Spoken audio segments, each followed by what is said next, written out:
Maintenant, nous allons parler de ce qu'on appelle la pensée dominante. On dit que celui qui possède la connaissance possède le pouvoir. Cela est parfaitement vrai en matière de stratégie.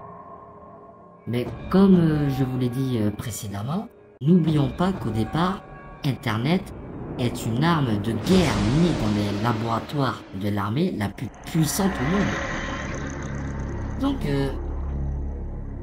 cette dernière sait très bien ce qu'elle fait lorsqu'elle décide de démocratiser complètement l'accès à Internet jusqu'à la rendre complètement gratuite. Pas complètement, mais plus ou moins gratuite. Et tout ça, une quinzaine d'années après sa mise en service public, via les ondes Wi-Fi. Maintenant, on le voit bien qui inonde aujourd'hui la plupart des grandes villes occidentales. Et demain, le monde entier.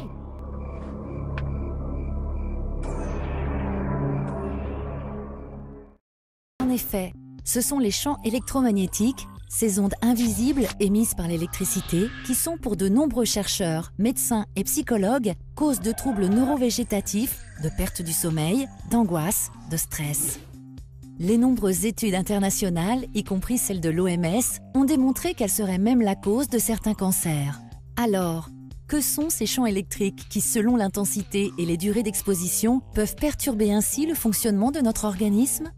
Dans nos habitations, il s'agit principalement de champs électriques de fréquence 50 Hz qui sont dangereux pour notre santé.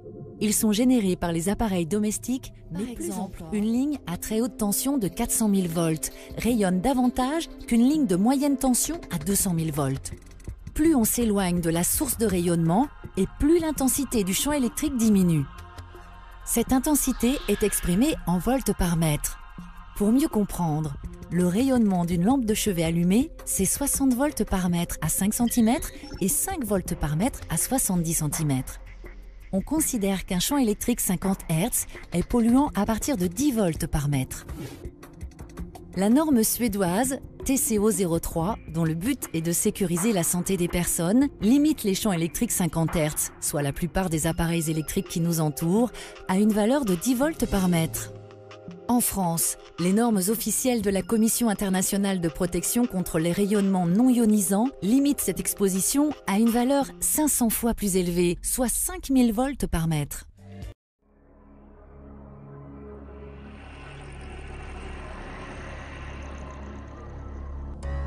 Il est certes très pratique de savoir à quelle heure part le train qui nous conduit au travail.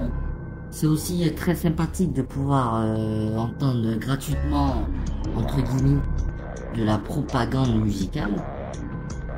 Mais attendez, remettons les choses à leur place. Donc, lorsqu'on fait appel à un moteur de recherche pour approfondir un sujet qui nous intéresse, tout le cheminement de notre recherche même, tous les liens cliqués sont automatiquement enregistrés.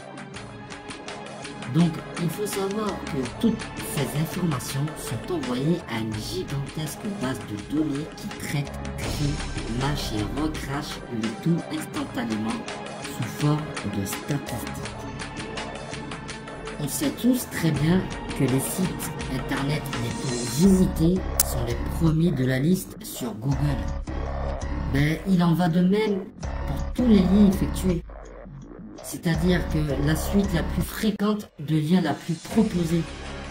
Et on se retrouve à suivre comme des moutons le cheminement le plus fréquent des internautes pour avoir accès à une information. Les moteurs de recherche proposent donc une information qui correspond inéluctablement à la pensée dominante. On peut donc certes prendre du recul et mettre un avis critique face à ce fragment de pensée dominante qui nous est proposé. On pourrait très bien aussi confronter l'information trouvée sur internet à une idée qui nous aurait été transmise par du bouche à oreille ou sur un livre, des journaux, peu importe. Mais qu'en sera-t-il lorsqu'il n'y aura plus qu'une seule source d'information? Posez-vous les bonnes questions. Internet tend à devenir la source d'information unique. Dès leur naissance, les plus grands esprits littéraires ont annoncé la mort du livre. Regardez aujourd'hui, lorsqu'on achète un livre sur le web, on a le choix entre l'objet même et le téléchargement du contenu de l'œuvre, qui le plus souvent est beaucoup moins cher. D'ailleurs, un tiers des lecteurs des grands quotidiens ont plus ou moins jeté la feuille. Ceci préférant bien sûr le clic de la cyberpresse, sans parler de tous ces innombrables chercheurs de vérité qui autrefois allaient plutôt dans les bibliothèques. Maintenant on voit bien que quasiment tout est internet sur Internet.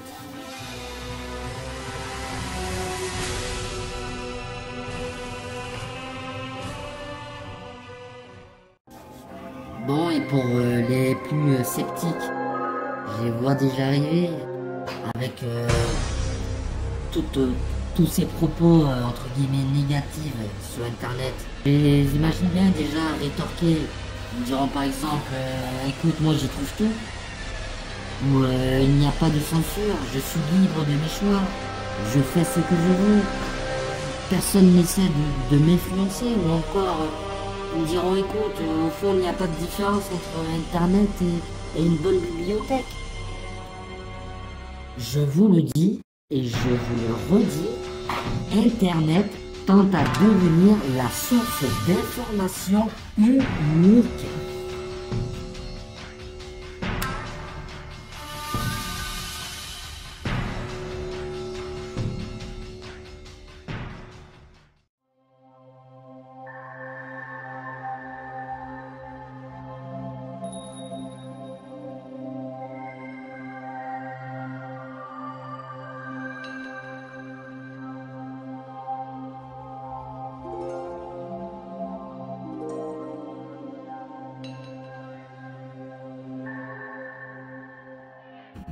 Maintenant, je vais essayer de vous expliquer de façon très simple et détaillée la différence entre Internet et une bibliothèque.